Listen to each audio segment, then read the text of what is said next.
The subject of today's session is, in a way, a sequel to our last session on Genesis, in which we considered the subject of Isaac's blessings to his sons, to his heirs, true and false, and by implication, to the conflict between those two sons, Esau and Jacob.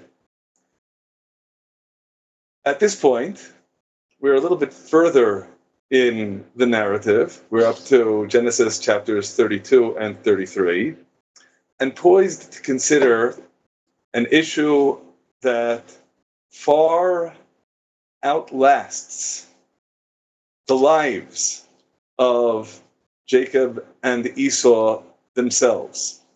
But the subject certainly has its origin in what we read in these chapters. Jacob and Esau, eternal conflict or resolution. Let's first return to the story of our principal protagonists, antagonists, Jacob and Esau, and consider where the story leads us and what lessons clearly it has to teach us. Beginning in Genesis chapter 32, in verse 4, we find Jacob on his way back home, back to the land of Israel. And the Torah reports to us, Jacob sent messengers before him to Esau, his brother, unto the land of Seir, the field of Edom. And the message, in chapter 32, verse 5, he commanded them, saying, Thus shall you say unto my lord Esau. Note the reverential address. Thus says your servant Jacob, I have sojourned with Laban and delayed until now, and I have oxen, asses, flocks, men servants, maid servants, and I have sent it to tell my Lord that I may find favor in your sight. Well, in verse 7, the messengers return, and the report is, we came to your brother Esau, and moreover, he is going to meet you, and 400 men are with him. Now, it is indeed a tantalizing mystery that we're never actually told what Esau's intention was in bringing 400 men with him. But Jacob certainly fears the worst. In verse 8, Jacob was greatly afraid and was distressed, and he divided the people that was with him and the flocks and the herds and the camels into two camps. The logic of the division, verse 9, if Esau comes to the one camp and smites it, then the camp that is left will escape. Now, we can't help but note here, this is a desperate strategy. Jacob is a desperate man.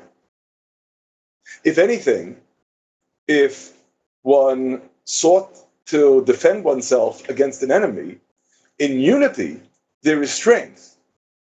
Well, in unity there is strength, but to vary the metaphor, if you put all of your eggs in one basket and the basket falls, you lose all the eggs. Jacob fears here that his prospects for being able to save everything he has, are so low that he's better off dividing the camp in the hope that at least one of the components, one of the halves, will be able to survive. This is Jacob's initial reaction to the report that Esau is on the way. His second reaction is prayer. Jacob said, O God of my father Abraham and God of my father Isaac, O Lord, who said to me, return unto your country and to your kindred, and I will do you good. I am not worthy of all your mercies, all the truth which you have shown unto your servant. Deliver me I pray you, from the hand of my brother, from the hand of Esau. For I fear him, lest he come and smite me, the mother with the children. And you said, I will surely do you good. Make your seed as the sand of the sea, which cannot be numbered for multitude. Prayer. And indeed, it is instructive to note that after he prays, he's not so desperate. The prayer, perhaps, gives him the confidence and the hope that he then launches into a third strategy. The third strategy, which we read from verse 14 and on, is to send a gift to Esau.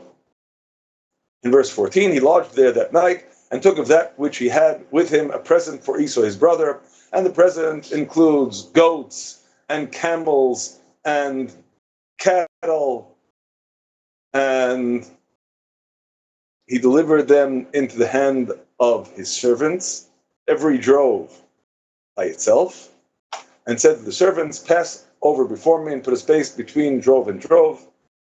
And the message that he has each of these servants deliver to Esau, when Esau, my brother, meets you and asks you, who are you? And where are you going? And whose are these before you? Then you shall say, they are your servant Jacob's. It is a present sent unto my Lord, even unto Esau. And behold, he is also behind us. And this he commands each of them to say. Note again the reverential address. And he further instructs them to say, moreover, behold, your servant Jacob is behind us. For he said, I will appease him with the present that goes before me, and afterward I will see his face. Perhaps he will accept me. We skip to the beginning of chapter 33, continuation of chapter 32, the struggle with the angel we've discussed in previous cycles.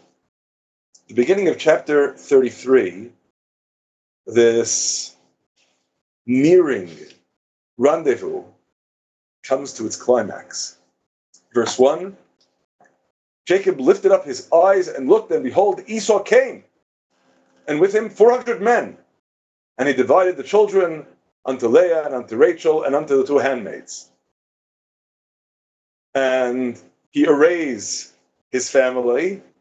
In verse 3, he himself passed over before them and bowed himself to the ground 7 times until he came to his brother. Note the extent not only of appeasement, of debasement. He debases himself in attempting to assuage what he anticipates is the wrath, the fury of his brother. And in verse 4, Esau ran to meet him and embraced him and fell on his neck and kissed him, and they wept. And what follow are a couple of illuminating exchanges between the two brothers reunited. What one certainly senses in the exchange is the theme of reconciliation. In chapter 33, verse 5, Esau lifted up his eyes and saw the women and the children and said, who are these with you? And he, Jacob, said, the children whom God has graciously given your servant. And then the wives and children all come and bow down before Esau.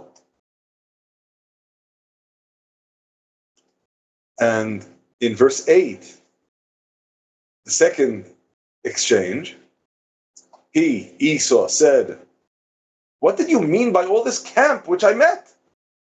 And he, Jacob, said, to find favor in the sight of my Lord. Whereupon, what follows is an interesting, subtle exchange that much to my frustration, I find that many translations seem to confound. Esau said, now, note, the translation here renders it as I have enough, which is, with all due respect, wrong. The Hebrew states that Esau said, Yesh li rav, which means, I have much. Nothing about enough. I have much. My brother, let that which you have be yours. Jacob said, no, I pray you, if now I have found favor in your sight, then receive my present at my hand, for as much as I have seen your face as one sees the face of God, and you are pleased with me, take, I pray, my gift that is brought to you, because God has dealt graciously with me. And because I have, and here again, the mistranslation is, I have enough, which is not what Jacob says. He says, I have everything. So, of course, you note then the distinction between Esau saying, I have much, in the Hebrew, yesh li rav, and Jacob saying, I have everything, in Hebrew, yesh li chol. And it is Jacob who ultimately prevails. He urged him, and he took it. And I think it is instructive for us to consider the contrast between these two expressions. This is a thought that is expressed in our classic commentators and enshrined in our ancient traditions. And I think it's an illuminating contrast between Jacob and Esau and the different types of personalities that we encounter to this day. When Esau says, again in the Hebrew, Yesh li rav, I have much. I have much. But, I could still have much more. Having much doesn't exclude the possibility of having more. When Jacob says, I have everything, of course you realize you can't add to everything. Everything is all that could possibly be. When Jacob says, I have everything, what he is in effect saying is, everything I need, I have. Everything I don't have, I don't need. I have everything. So, of course, it should be clear to us when the contrast is between one party saying, I have much, but I can still have much more, and the other party saying, I have everything. I'm finished. The one who will prevail upon the other to take the gift is the one who says, I have everything. The one who says, I have much, is still ready to take much more. Okay, this is an important point of note. I think we've mentioned it in the past as well, but in any case, we still certainly taste the taste of reconciliation, experience that motif. And indeed, in verse 12, Esau says, let us take our journey and let us go, and I will go alongside you. And despite this spirit of reconciliation, Jacob is more, shall we say, circumspect. He said to him, my Lord knows that the children are tender and the flocks and herds are giving suck, that is, they are nursing their young, and they are a care to me, and if they overdrive them one day, all the flocks will die. Let my Lord, I pray you, pass over before his servant, and I will journey on gently according to the pace of the cattle that are before me, and according to the pace of the children, until I come to my Lord, to Seir. You go ahead. I'll catch up. Eventually. So in verse 15, Esau makes an alternative generous offer. Esau said, let me now leave with you some of the folk that are with me.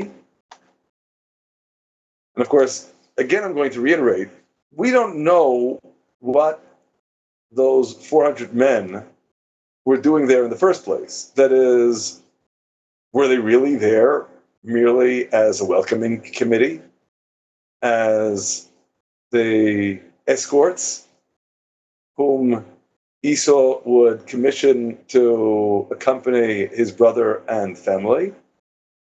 Or prior to Jacob going to such great lengths to appease Esau and rescind Esau's wrath, he really did intend to do battle. In any case, this second offer, Jacob similarly refuses. He said, "What need is there for this? Let me find favor in the sight of my Lord. It's okay. Leave me alone." And the end of the encounter in verse 16 is, so Esau returned that day on his way to Seir. Now, as for what Jacob had said, that I'll go according to the pace of the children until I come to my Lord to Seir, we read in the next verse, in verse 17, Jacob journeyed to Sukkot. He built a house and made booths for his cattle. Therefore, the name of the place is called Sukkot. And of course, what is immediately glaring here is he wasn't going to Seir. Which inevitably raises the question, how do we relate to Jacob's having said to Esau, you go ahead and I'll get there eventually? And of course, inevitably, that is part of the general question, the tension. What indeed is the emergent relationship between these two brothers?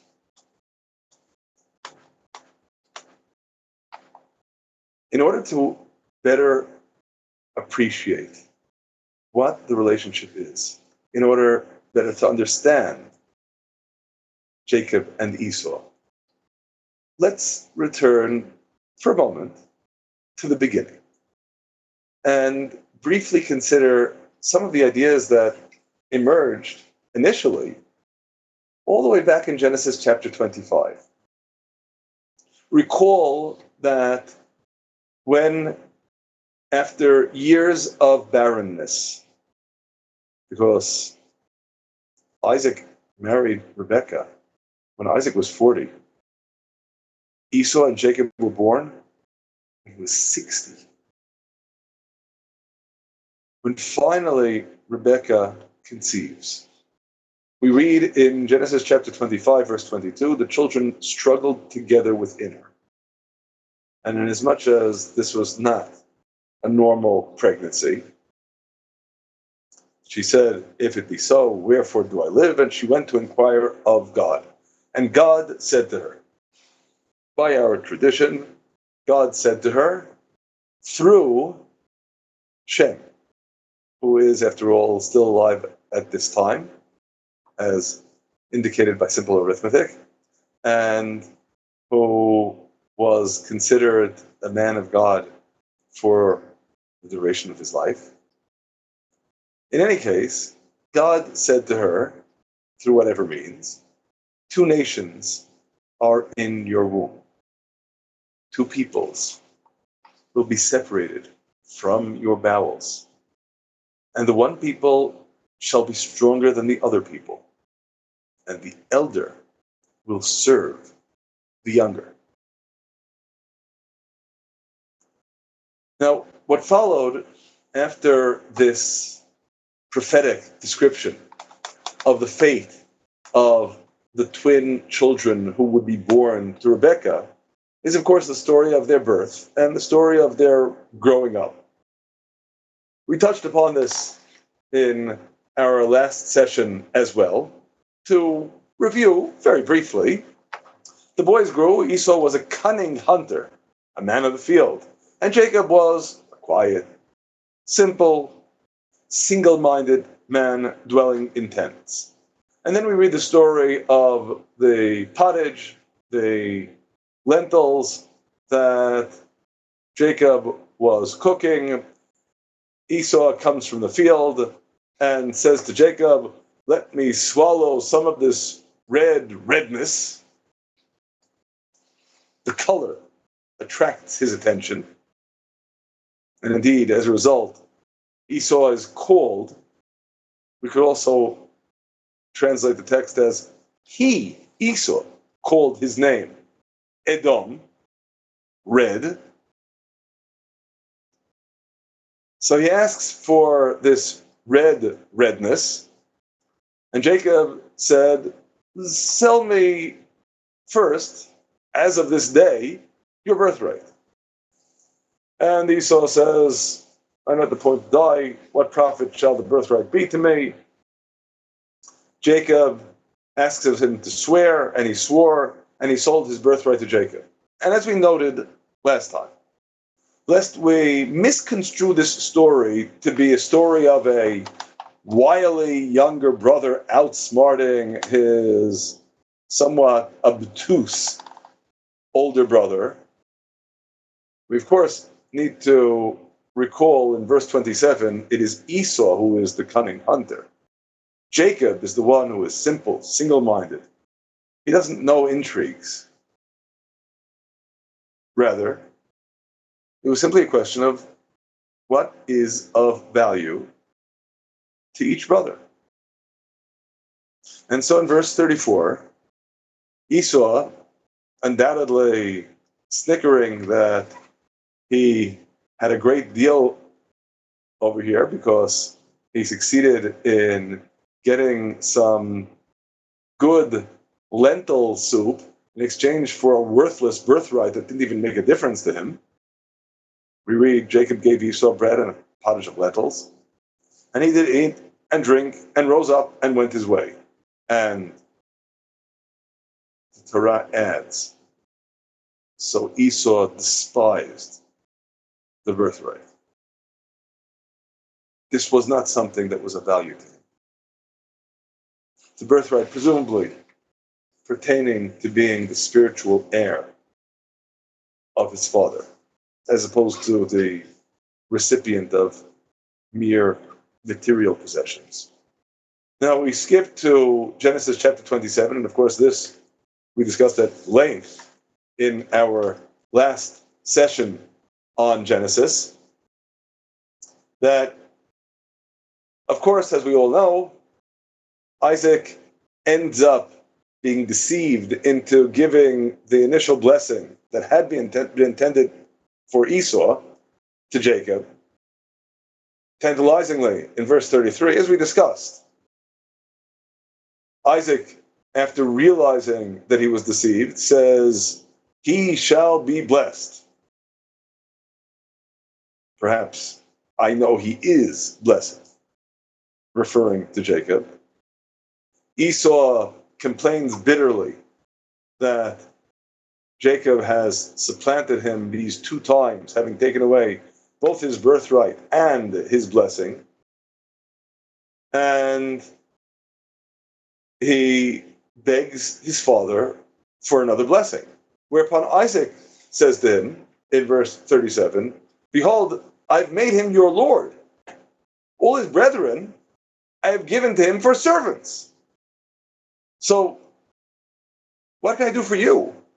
No matter what I do, I know this blessing stuck.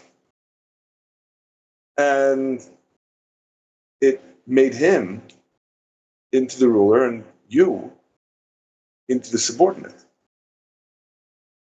Remember, that is,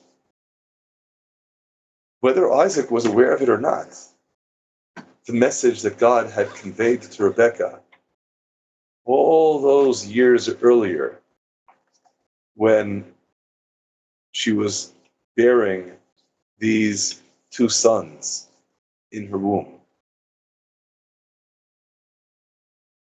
When Esau still insists on getting a blessing, Isaac's message to him which also inevitably pertains to the interrelationship, the tension between Jacob and Esau. In verse 40, by your sword you shall live, and you shall serve your brother. And it shall come to pass, when you shall break loose, that you shall shake his yoke from off your neck. But that endures then as the context, the tension, how Jacob and Esau relate to one another, not merely as individuals at the time, but historically. Nations vying for supremacy in an unending competition. Now, we should note, we noted this last time as well, that Esau has, on a number of planes, already demonstrated that being the spiritual heir of Abraham and Isaac is not what is by any means uppermost in his mind. Indeed, before the whole story of the blessing, at the end of Genesis chapter 26, we read in verses 34 and 35, when Esau was 40 years old, he took to wife Judith, the daughter of Beri the Hittite, and Basemath, the daughter of Elon the Hittite, and they were a bitterness of spirit unto Isaac and unto Rebekah. A bitterness of spirit. Obviously, they were pagans. They were engaging in idolatry. They represented the antithesis of the spiritual legacy that Isaac and Rebekah had attempted to impress upon their children. That Esau is less than a paragon of righteousness becomes pretty clear at the end of the story of the blessing as well, where in verse 41 we read, and Esau hated Jacob because of the blessing wherewith his father blessed him. And Esau said in his heart, let the days of mourning for my father be at hand, and I will slay my brother Jacob. This is all for a blessing. I'm going to make myself into a killer. And finally, as an additional example to illustrate this point, besides, of course, what we just saw, perhaps ambiguously, at the time of Jacob's return to the land of Israel, at the time of Jacob's departure, in Genesis chapter 28, when Isaac calls Jacob, blesses him, charges him, you shall not take a wife of the daughters of Canaan. He sends him off to Padan Aram, to the house of Bethuel, your mother's father. And in verse 3, he invokes God's blessings. God Almighty bless you and make you fruitful and multiply you, that you may be a congregation of peoples. And, verse 4, give you the blessing of Abraham to you and to your seed with you, that you may inherit the land of your sojournings which God gave unto Abraham. And as we discussed, here, and only here, Isaac invokes the blessing of Abraham. It wasn't part of the blessing that was given to Esau. It also wasn't part of the blessing that was given to Jacob, thinking that it was Esau. The spiritual legacy was never intended to be part of that blessing. The spiritual legacy, which of course includes the land of Israel, is only mentioned here after the first story of the blessing, as the blessing that Isaac gives Jacob, knowing it is Jacob, the blessing that evidently Isaac had always intended specifically to give Jacob. What is most germane for our purposes at present is, number one, noting that in essence, what Isaac does here is he further confirms, wittingly or unwittingly, the message that Rebekah had gotten so many years earlier with respect to the supremacy of the younger son. And additionally, what we also see here is Esau's conclusion from Isaac's charge to Jacob to not marry one of the indigenous ladies in the land of Canaan. And so in verse 8, Esau saw that the daughters of Canaan pleased not Isaac his father. So Esau went to Ishmael and took unto the wives that he had Mahalath, the daughter of Ishmael, Abraham's son, the sister of Nebayot, to be his wife. But of course, he didn't get rid of the Canaanite wives, who were a bitterness of spirit to Isaac and Rebekah. He just married an additional wife. Why that should solve the problem is anyone's guess.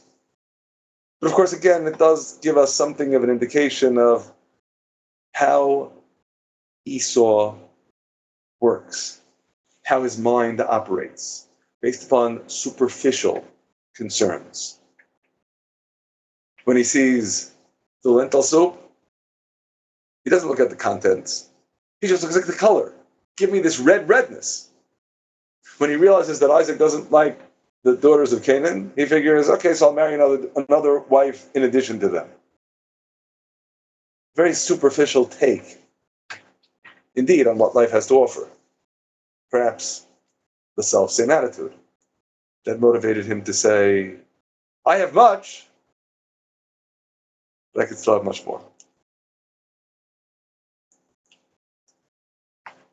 In continuing the story of Esau for the moment, in Genesis chapter 36, we read the generations of Esau. The same is Edom. And there's a description of his wives and children. And in particular, the first of the children of Esau mentioned in verse 4, Adah bore to Esau Eliphaz. This is especially significant when we consider what happens in verse 12, where we read that Timnah was concubine to Eliphaz, Esau's son, and she bore to Eliphaz Amalek. We've discussed Amalek in the past. Certainly as a representative of the legacy of Esau, Amalek has a very special role to play in the history of Israel and ultimately the history of the world. In Exodus chapter 17,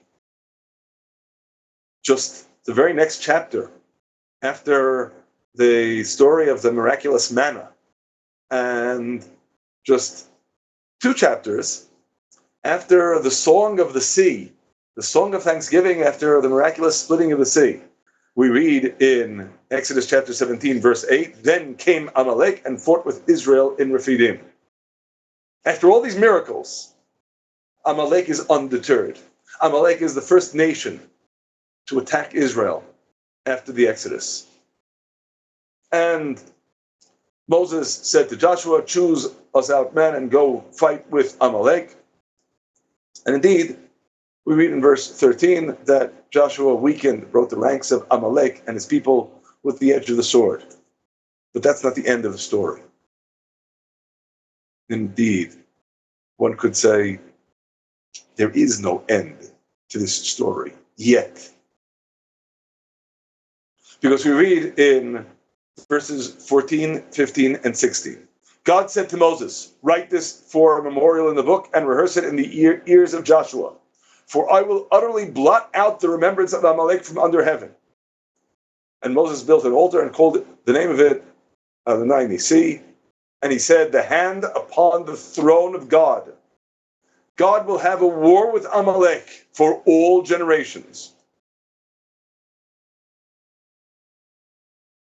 Amalek, son of Eliphaz, grandson of Esau, the ultimate enemy of God. And as such, we note a critical additional dimension expressed in Deuteronomy chapter 25, Because after all, in Exodus chapter 17, who is doing battle with Amalek for all generations? It's God. In Deuteronomy chapter 25, we realize we are summoned to be God's junior partners. We read, again, Deuteronomy chapter 25, verses 17, 18, and 19. Remember what Amalek did to you, by the way, as you came forth out of Egypt, how he happened upon you, chanced upon you, by the way, and smote the hindmost of you, all that were enfeebled in your rear when you were faint and weary, and he feared not God. Therefore, it shall be when God your Lord has given you rest from all your enemies round about, in the land that God your Lord gives you for inheritance to possess it, that you shall blot out the remembrance of Amalek from under heaven, you shall not forget. Note, in Exodus chapter 17, in verse 14, God says, I will utterly blot out the remembrance of Amalek from under heaven. Here, in Deuteronomy chapter 25, verse 19, you shall blot out the remembrance of Amalek from under heaven. Contradiction? Certainly not. On the contrary, this is a theme that we see repeatedly in the Bible. Ultimately, it's God's responsibility. God commits to blotting out the memory of Amalek. But simultaneously, in his infinite compassion and grace, God enables us to become, as it were, his junior partners. And he involves us then in this mission and tells us that we are to blot out the remembrance of Amalek from under heaven. Now, when we consider where this leaves us with respect to Esau and his descendants generally, obviously this doesn't bode well. Amalek is slated for destruction, so it would appear from here. But it's important for us to appreciate, does that apply necessarily to the gamut of the descendants of Esau? Not at all. Indeed, 2 chapters before this excerpt, Deuteronomy chapter 25, we read in Deuteronomy chapter 23, you shall not abhor an Edomite, for he is your brother. And this pertains to the allowance that Edomites may become proselytes and become part of Israel. So the simple implication here is that while Amalek is indeed slated for destruction, that doesn't apply to Edom generally. Furthermore, we see in the Torah that Edom is indeed treated as a nation that is the brother of Israel. In Numbers chapter 20, Moses sent messengers from Kadesh unto the king of Edom. Thus says your brother Israel. Do you know all the travail that has befallen us, what happened in Egypt, and so on and so forth? And the solicitation, let us pass, I pray you, through your land. We won't pass through field or through vineyard. We won't drink the water of the wells. We will go along the king's highway. We will not turn aside to the right hand nor to the left until we have passed your border. And Edom says, no, you shall not pass through me, lest I come out with a sword against you. And Israel attempts to persist. We will go up by the highway. If we drink any of your water, I and my cattle, we will give the price thereof. Let me only pass through on my feet. There is no hurt. And Edom says, you shall not pass through. And Edom came out against Israel with much people and with a strong hand. Thus, Edom refused to give Israel passage to his border, wherefore Israel turned away from him. So, of course, inevitably we realize that there are different motifs that emerge from this passage. On the one hand, Israel approaches Edom as brother. On the other hand, Edom clearly is not reciprocating. But the fact that we are bidden to relate to Edom as a brother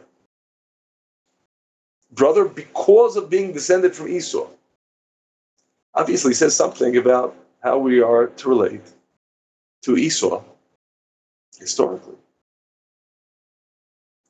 In Deuteronomy chapter 2, we read this explicitly.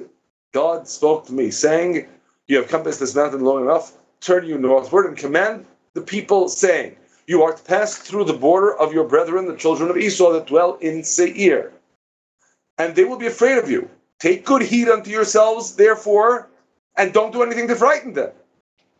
Contend not with them, for I will not give you of their land, not so much as for the sole of the foot to tread on, because I have given Mount Seir unto Esau for a possession. So provisionally, just to summarize, we've seen the complexities of the relationship between Jacob and Esau, and what we're attempting to trace here is how these complexities and tensions play themselves out in the generations that follow. We have seen that on the one hand, Amalek symbolizes evil incarnate, the one who comes to challenge Israel immediately after the Exodus, the one who is doomed for ultimate extirpation. But that's Amalek. And then there's Edom, more generally, the seed of Esau. And with respect to Edom generally, again, we are specifically bidden, you shall not abhor an Edomite, for he is your brother. We'll note further that the attitude with respect to Edom and Amalek emerges in one additional passage in the Torah, and this is certainly one that should give us pause. It is, if you will, the first prophecy that we read with respect to the eventual fate of Esau, Edom, as well as Amalek. And this is in the final statement, the prophetic parable of Balaam. In Numbers chapter 24. Now again, in the other sources that we've seen, Edom seems to emerge as a positive figure, as a brother to Israel, with the exception, again, of Amalek. Here, Balaam took up his parable and said, the saying of Balaam, the son of Beor, and the saying of the man whose eye is opened, I see him, but not now. I behold him, but not near. There will step forth a star out of Jacob, and a scepter shall rise out of Israel, and shall crush, smash the corners or princes of Moab, and dominate, uproot all the sons of Seth. The sons of Seth, of course, constituting all of humanity. And we continue, verse 18. And Edom shall be destroyed. Seir also, even his enemies, shall be destroyed, while Israel does valiantly. And out of Jacob shall one have dominion, and shall destroy the remnant of the city. And he looked on Amalek.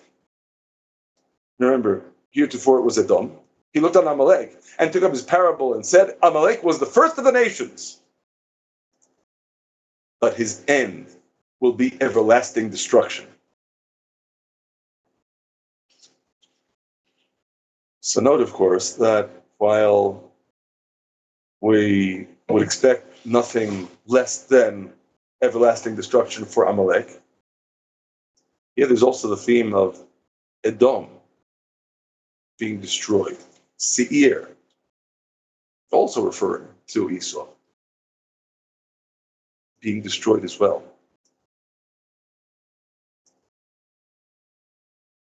That theme of destruction of Edom is one that occurs repeatedly in the prophets. We don't have time to consider all these passages at length, but I'd like to, at the very least, do a kind of flyover in considering these messages. In Isaiah, we encounter two prophecies that pertain to Edom. In chapter 34, verse 5, my sword has drunk its fill in heaven. Behold, it shall come down upon Edom and upon the people of my ban to judgment.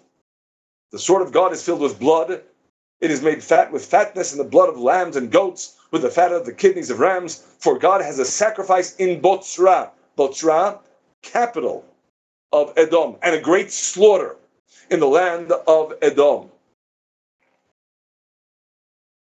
God has a day of vengeance, a year of recompense for the controversy of Zion. And again, in Isaiah chapter 63, at the beginning of the chapter, who is this that comes from Edom with crimson garments from Botzra? Again, remember, Botzra is the capital city. This that is splendid in his apparel, stately in the greatness of his power, I that speak with righteousness, mighty to save. God. And the question is asked, I guess rhetorically, wherefore is your apparel red and your garments like his that treads in the wine vat? And the prophet's response, I have trodden the winepress alone, and of the peoples there was no man with me. Yea, I trod them in my anger, and trampled them in my fury, and their lifeblood is dashed against my garments, and I have stained all my raiment. Again, with respect to whom? With respect to who is this that comes from Edom with crimson garments? From Botzra. For the day of vengeance that was in my heart and my year of redemption are come. Again, note, very similar motif to the previous passage here in Isaiah chapter 34, where in the context of the battle with Edom, we also read in verse 8, for God has a day of vengeance, a year of recompense for the controversy of Zion. And that year of redemption coincides with the trotting down, the extirpation of Edom. So at least it appears. Now, truth is that in Isaiah, we don't read explicitly why Edom is bearing the brunt of these very, very harsh prophecies. We don't see it entirely clearly, but at least we get something more of an indication in Isaiah's contemporary, Amos, who in chapter 1, verse 11, says, thus says God, for 3 transgressions of Edom, yea, for 4 I will not reverse it, because he did pursue his brother with the sword, and did cast off all compassion, and his anger did tear perpetually, and he kept his wrath forever. So I will send a fire upon Teman, and it shall devour the palaces of Botzra.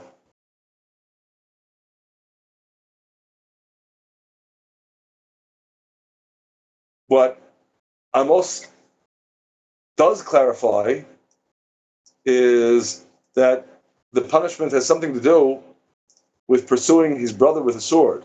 What he does not clarify is what exactly are the circumstances of this pursuit to which he is referring.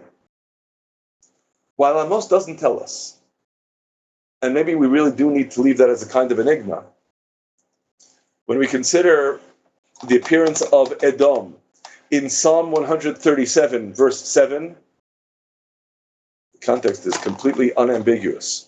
Remember, O Lord, against the children of Edom, the day of Jerusalem, who said, raise it, even to the foundation thereof.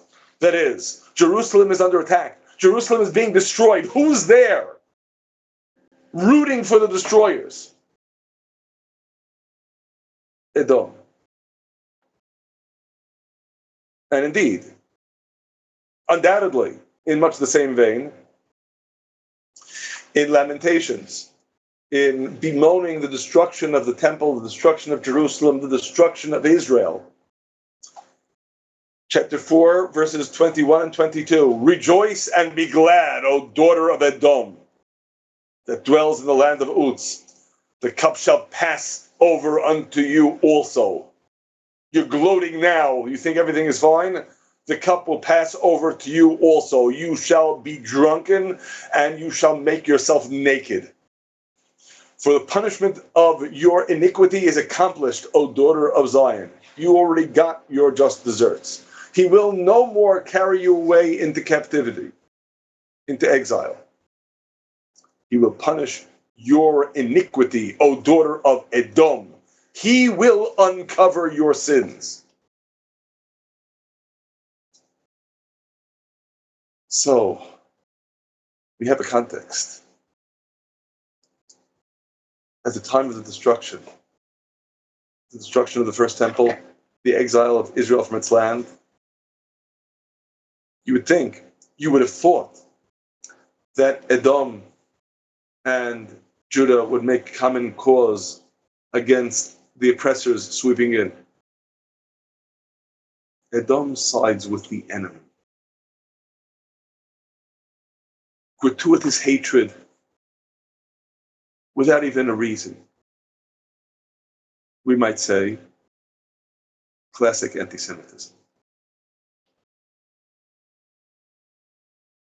This theme of having sided with the enemy is one that undoubtedly informs, likewise, the prophecy of Edom in Jeremiah chapter 49, beginning in verse 7. Where the prophet begins, thus says the God of hosts, is wisdom no more in Teman? Is counsel perished from the prudent? Is their wisdom vanished? And in the continuation, I do bring the calamity of Esau upon him, the time that I shall punish him. In verse 10, I have made Esau bare, I have uncovered his secret places. He shall not be able to hide himself. His seed is spoiled, his brethren, his neighbors, and he is not. He's gone. And once again, the theme of the destruction of Botzra. Botzra shall become an astonishment, a reproach, a waste, a curse. All the cities thereof shall be perpetual wastes. And finally, verse 17, and Edom shall become an astonishment. Everyone that passes by it shall be astonished, and shall hiss at all the plagues thereof.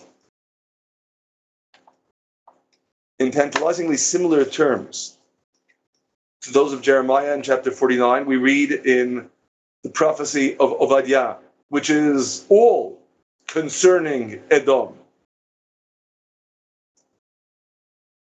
The message, verse 2, behold, I make you small among the nations, you are greatly despised. The willful sinfulness of your heart has beguiled you. You say in your arrogance, who shall bring me down to the ground? Though you make your nest as high as the eagle, and though you set it among the stars, I will bring you down from there, says God. And the exclamation in verse 6, how is Esau searched out? How are his hidden places sought out?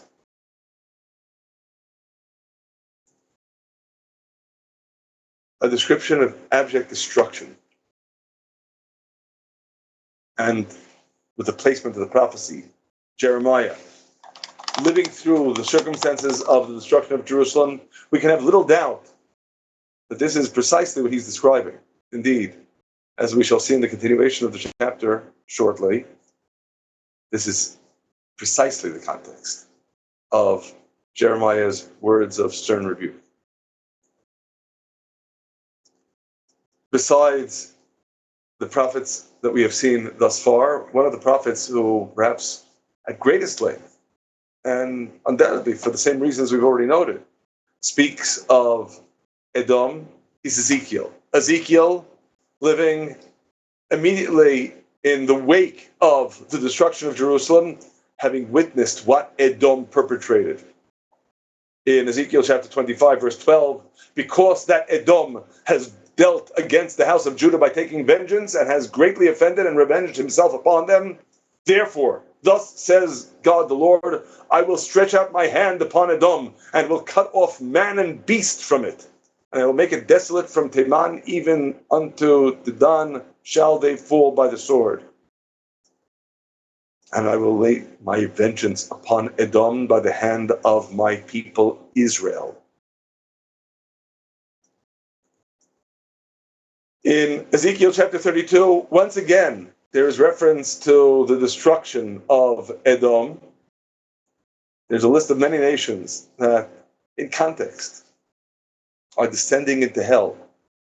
And in verse 29 we read, there is Edom, her kings and all her princes, who for all their might are laid with them that are slain by the sword. They shall lie with the uncircumcised, and with them that go down to the pit. Ezekiel returns to the subject of Edom once again in chapter 35. In verse 3, behold, I am against you, O Mount Seir. Again, Seir and Edom, both pseudonyms for Esau. And I will stretch out my hand against you and will make you most desolate. I will lay your cities waste, and you will be desolate, and you will know that I am God. And here there is a specific nuance also emphasized with respect to the reason for such retribution. Because you said these two nations and these two countries will be mine, and we will possess it. Remember, in the words of God to Rebekah, there are two nations in your womb. But Esau here is kind of reverting that, because you said these two nations and these two countries will be mine. Everything subordinated to me. You will know that I, God, have heard all your blasphemies which you have spoken against the mountains of Israel. And verse 15, as you did rejoice over the inheritance of the house of Israel because it was desolate, so will I do unto you. You will be desolate, O Mount Seir, and all Edom, even all of it, and they shall know that I am God.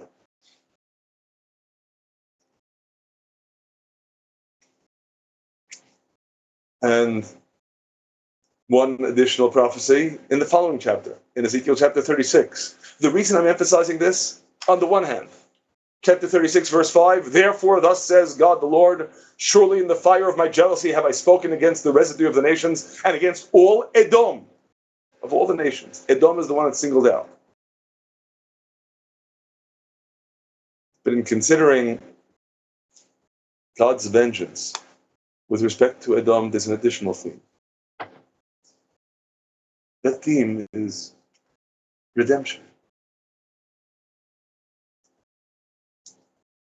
In verse 8, you, O mountains of Israel, you shall shoot forth your branches and yield your fruit to my people Israel, for they are at hand to come. This is one of the prophecies that most glaringly give us a sign. When the mountains of Israel shoot forth their branches and yield their fruit, it is a sign that my people Israel are at hand to come. That imminent redemption, clearly here, is linked to God's fury against Edom and the other nations. And indeed, that aspect of divine judgment and redemption is one that we encounter not only in Ezekiel.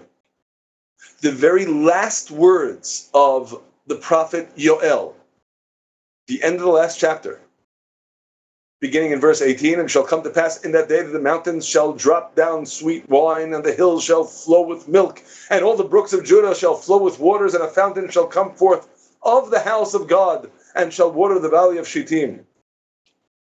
Immediately afterward, next line, Egypt shall be a desolation, Edom, a desolate wilderness, for the violence against the children of Judah, because they have shed innocent blood in their land. But Judah shall be inhabited forever, and Jerusalem from generation to generation. And I shall cleanse, avenge the blood that was spilled, or alternatively, we could read this, whatever I cleanse, their blood I shall not have avenged. And God dwells in Zion. That final righting of wrongs,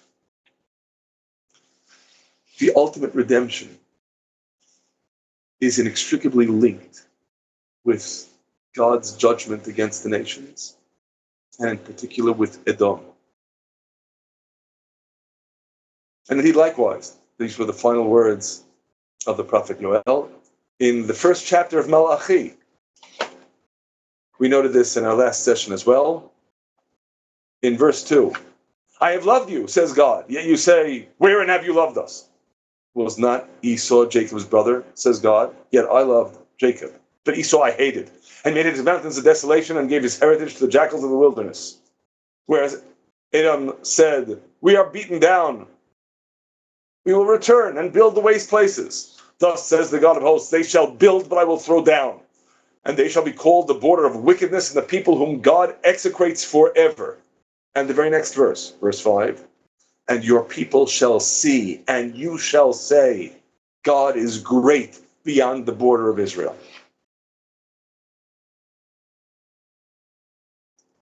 So, this ongoing message, redemption, retribution. Returning to the prophecy of Avadia, we kind of left it in the middle. After the prophet recounts the wickedness of Edom, we find much the same theme that was described in the previous passages.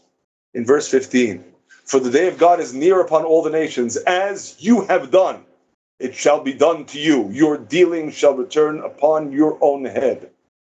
For as you have drunk upon my holy mountain, so shall all the nations drink continually. Yea, they shall drink and swallow down, and shall be as though they had not been. But in Mount Zion there shall be those that escape, and it shall be holy. And the house of Jacob shall possess their possessions. And the house of Jacob shall be a fire, and the house of Joseph a flame, and the house of Esau for stubble. And they shall kindle in them and devour them. And there shall not be any remaining in the house of Esau, for God has spoken. Which again,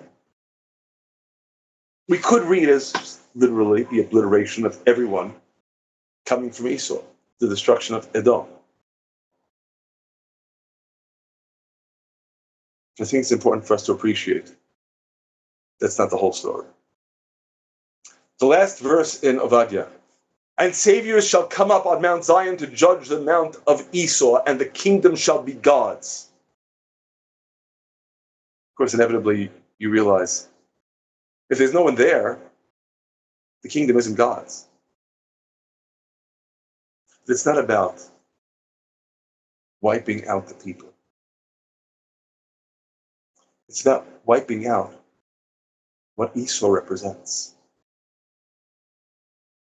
Remember, we saw last time in the final verse of the prophet Micha, you will give truth to Jacob, kindness to Abraham.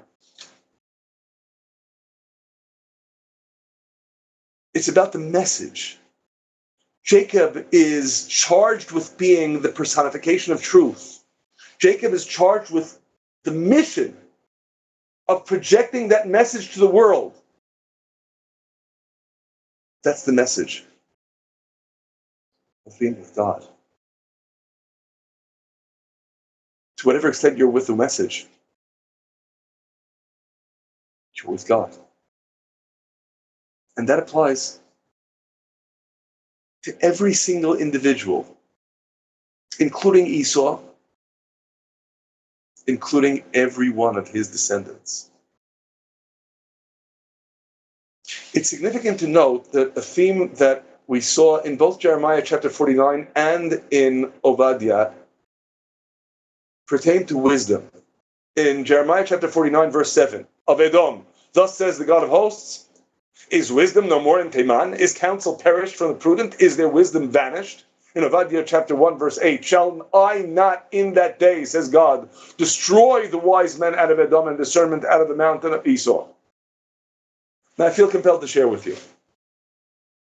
Commenting on this verse, we have a statement in our tradition. If someone says to you, there exists wisdom among the nations of the world, you leave it. It does. Because obviously, if God says, I shall destroy the wise men out of Edom, otherwise they were there. And likewise again, in Jeremiah chapter 49, verse 7, the rhetorical question is, wisdom no more in Teman means it was there. And the implication, inevitably, wisdom isn't something over which Israel has monopoly. On the contrary, we solicit wisdom from whoever has it, from everyone who can contribute to projecting that wisdom in the world. When you do that, you're aligning yourself with God's plan. Just consider in Psalm 60 and Psalm 108, we find almost the exact same expressions. In verses 9 and 10, Gilad is mine, Menashe is mine, Ephraim also is the defense of my head, Judah is my scepter. These are, of course, all parts of Israel. Next verse, Moab is my watchpot. Upon Edom do I cast my shoe. Philistia cry aloud because of me. These are not Israel, but they also become subordinated to that goal of projecting God's message in the world. And so in verse 11, who will bring me into the fortified city? Who will lead me unto Edom? Not to obliterate it, not to extirpate it, to rehabilitate it. It's all about choices. Every individual chooses. How am I going to heed or refuse to heed God's summons? All those prophecies of destruction indeed signify the destruction of Edom, the destruction of what Edom represents. But the individuals, they each need to decide whether what they represent is the moral bankruptcy of Edom or not. We mentioned these verses from Ezekiel chapter 32 describing how Edom is in hell with her kings and all her princes, who for all their might are laid with them that are slain by the sword. And I feel compelled to share with you that even with respect to such a dire prophecy, her kings and all her princes, we have a tradition. Her kings, but not all the kings. All her princes, but not all the officers. Not everyone. Only those who follow the path of moral decadence, spiritual bankruptcy that Edom became. Epitomized in Amalek. But even Amalek, individuals born to Amalek can still redeem themselves if they accept upon themselves the Noahide covenant. They're not considered Amalek anymore. Now they're considered the faithful of the nations of the world. It's all about choices. It's all up to us. Indeed, on that note, returning to a point that we've already observed, in Deuteronomy chapter 23, you shall not abhor an Edomite, for he is your brother. The children of the third generation that are born unto them may enter into the assembly of God. Because it need not be eternal conflict. There is indeed the path of resolution, of returning to God and His blessings. God bless you.